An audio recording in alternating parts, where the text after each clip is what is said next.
Hari ke-18, Injil Lukas pasal 18. Perumpamaan tentang hakim yang tidak benar. Yesus mengatakan suatu perumpamaan kepada mereka untuk menegaskan bahwa mereka harus selalu berdoa dengan tidak jemu-jemu. Katanya, dalam sebuah kota ada seorang hakim yang tidak takut akan Allah dan tidak menghormati seorang pun. Dan di kota itu ada seorang janda yang selalu datang kepada hakim itu dan berkata, "Belalah hakku terhadap lawanku." Beberapa waktu lamanya, hakim itu menolak. Tetapi kemudian ia berkata dalam hatinya, "Walaupun aku tidak takut akan Allah dan tidak menghormati seorang pun, namun karena janda ini menyusahkan aku, baiklah aku membenarkan dia, supaya jangan terus saja ia datang dan akhirnya menyerang aku." Kata Tuhan, "Camkanlah apa yang dikatakan hakim yang lalim itu. Tidakkah Allah akan membenarkan orang-orang pilihannya yang siang malam berseru kepadanya, dan adakah ia mengulur-ulur waktu sebelum menolong mereka? Aku berkata kepadamu, ia akan segera membenarkan mereka. Akan tetapi, jika Anak Manusia itu datang, adakah ia mendapati iman di bumi?" Perumpamaan tentang orang Farisi dengan pemungut cukai. Dan kepada beberapa orang yang menganggap dirinya benar dan memandang rendah semua orang lain, Yesus mengatakan perumpamaan ini. Ada dua orang pergi ke bait Allah untuk berdoa.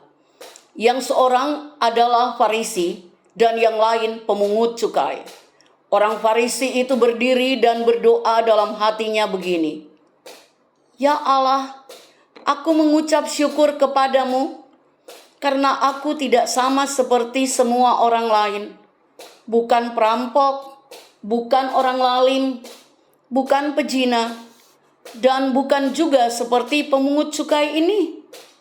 Aku berpuasa 2 kali seminggu. Aku memberikan 1/10 dari segala penghasilanku." Tetapi pemungut cukai itu berdiri jauh-jauh.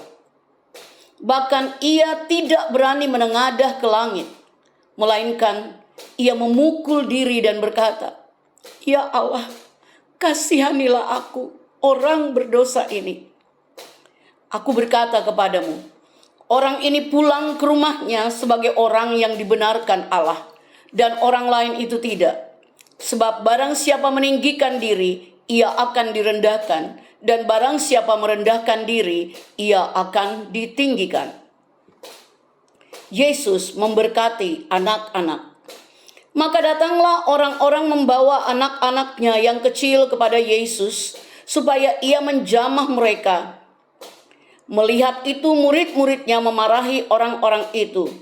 Tetapi Yesus memanggil mereka dan berkata, "Biarkanlah anak-anak itu datang kepadaku, dan jangan kamu menghalang-halangi mereka. Sebab orang-orang yang seperti itulah yang empunya kerajaan Allah. Aku berkata kepadamu, sesungguhnya barang siapa tidak menyambut kerajaan Allah seperti seorang anak kecil, ia tidak akan masuk ke dalamnya." Orang kaya sukar masuk kerajaan Allah. Ada seorang pemimpin bertanya kepada Yesus, katanya, "Guru yang baik, apa yang harus aku perbuat untuk memperoleh hidup yang kekal?" Jawab Yesus, "Mengapa kau katakan aku baik? Tak seorang pun yang baik selain daripada Allah saja. Engkau tentu mengetahui segala perintah Allah.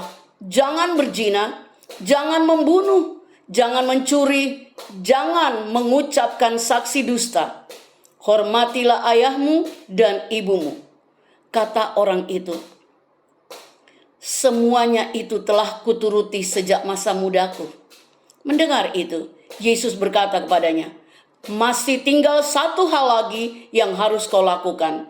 Juallah segala yang kau miliki dan bagi-bagikanlah itu kepada orang-orang miskin, maka engkau akan beroleh harta di sorga. Kemudian datanglah kemari dan ikutlah aku. Ketika orang itu mendengar perkataan itu, ia menjadi amat sedih sebab ia sangat kaya. Lalu Yesus memandang dia dan berkata, alangkah sukarnya orang yang beruang masuk ke dalam kerajaan Allah. Sebab lebih mudah seekor unta masuk melalui lubang jarum daripada seorang kaya masuk ke dalam kerajaan Allah.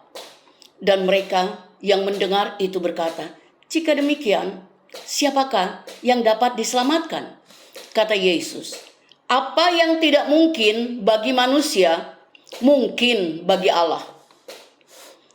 Upah mengikut Yesus. Petrus berkata, kami ini telah meninggalkan segala kepunyaan kami dan mengikut engkau.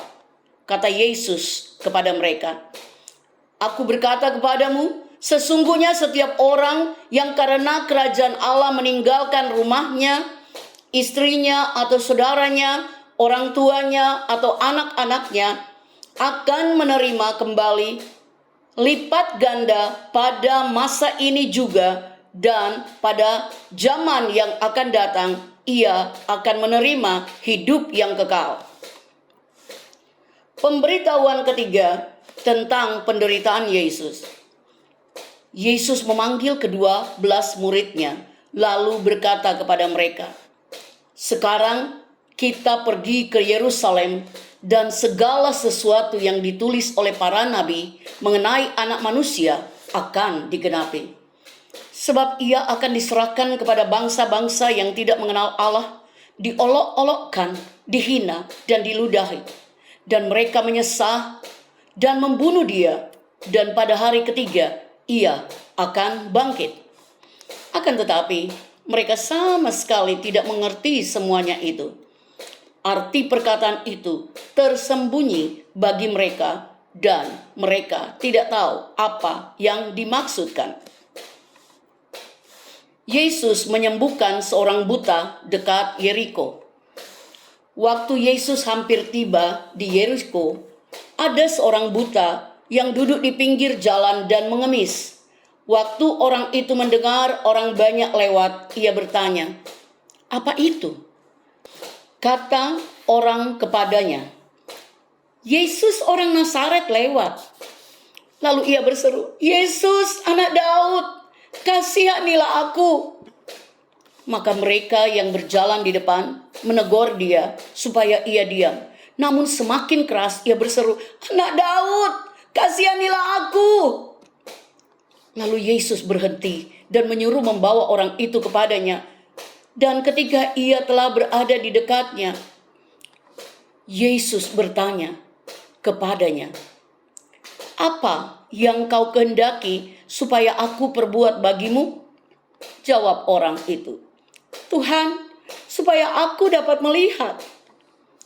Lalu kata Yesus kepadanya, melihatlah engkau, imanmu telah menyelamatkan engkau. Dan seketika itu juga melihatlah ia, lalu ia mengikuti dia sambil memuliakan Allah. Seluruh rakyat melihat hal itu dan memuji-muji Allah. Tuhan Yesus memberkati.